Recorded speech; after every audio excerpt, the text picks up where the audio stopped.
মানুষের জীবনে যে ১-১১টি এসেছিল, সেই ১-১১তে দেশনেত্রী বেগম খালেদা জিয়া উনি গৃহবন্দী শুধু না, ওনাকে জেলখানায় পাঠানো হয়েছিল। ১-১১ মঈনুদ্দিন ফখরুদ্দিন সরকার। আজকের এই দিনে উনি কারামুক্ত হয়েছিলেন।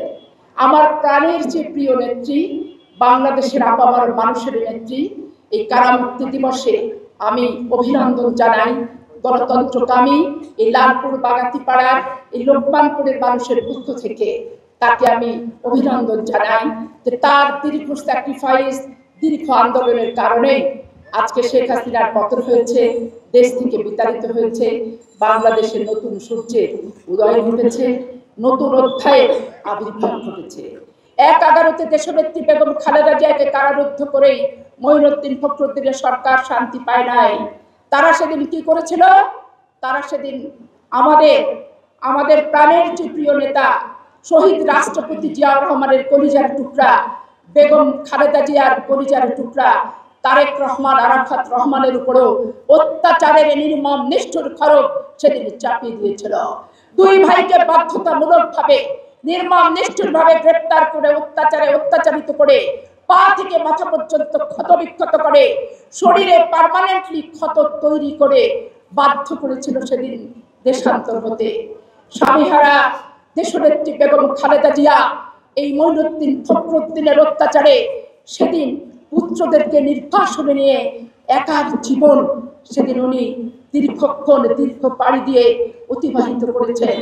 রাষ্ট্রপতি জিয়ার সেই কফিনে সাদা কাপড়ে মোড়া লাশটি ছুঁয়ে খালেদা জিয়া যখন শপথ করেছিলেন যে বাংলাদেশের মানুষকে ভোটের অধিকার ফেরত দেব, ওই স্বৈরাচার এরশাদের কাছ থেকে গণতন্ত্র, ওই বিশ্ববাহা এরশাদের কাছ থেকে ফেরত আনবো, এই শপথ নিয়ে সেদিন বাংলাদেশের এক প্রান্ত থেকে আরেক প্রান্ত, আরেক প্রান্ত থেকে আরেক প্রান্ত ছুটে গিয়েছিল।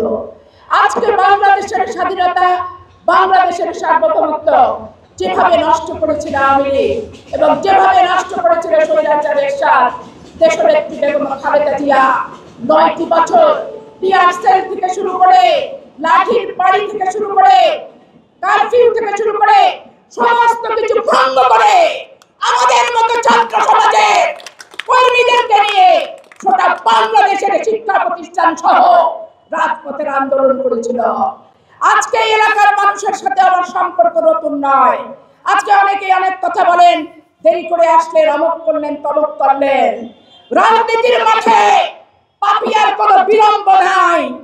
রাষ্ট্রপতি জিয়াউর রহমান যেদিন north Bengal sugar mill high স্কুলে এসেছিল, আমি তখন ক্লাস 6 এর ছাত্রী।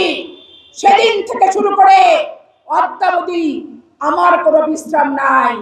বিশ্রাম নিয়েছিলাম 6 মাস এই হাসিনার বিরুদ্ধে আন্দোলন করতে চেয়ে জেলখানায়। আর বিশ্রাম হবে মহান সৃষ্টিকর্তা রাব্বুল আলামিন যেদিন আমার কপালে আয়ু শেষ করে চিরনিদ্রায় শায়িত করবে কবরে, সেদিন আমি বিশ্রাম নেব। এর আগে বিশ্রাম শব্দটি আমার সংবিধানে নাই। চিঠালের সাথে north Bengal sugar mill high স্কুলকে মিটিং ভঙ্গ করেছিল কে? এই পাপিয়া। রাজনীতিতে সুখের পাখি না, রাজনীতিতে মধু খেতে আসেনি, ঔরজাত হয়ে উত্তরাধিকার সূত্রে প্রাপ্ত কোনো পদ হরণ করতেও আসেনি, দখল করতেও আসেনি। রাজনীতি করি, রাজনীতি করার কারণে মনোনয়ন প্রত্যাশী হতেই পারি। দল নমিনেশন দেবে কি দেবে না সেটা দলের ব্যাপার। মাঠের মানুষ যদি ভালোবাসে, মাঠের মানুষকে আমি যদি ভালোবাসতে পারি, এমপি না হয়, মন্ত্রী না হয়, নমিনেশন না পাই, আত্মিক সম্পর্ক, হৃদয়ের সম্পর্ক, মনের সম্পর্ক, ভালোবাসার সম্পর্ক পৃথিবীর কোনো আইন দিয়ে ছিন্ন করা যাবে না, কেটে ফেলা যাবে না, মুছে ফেলা যাবে না।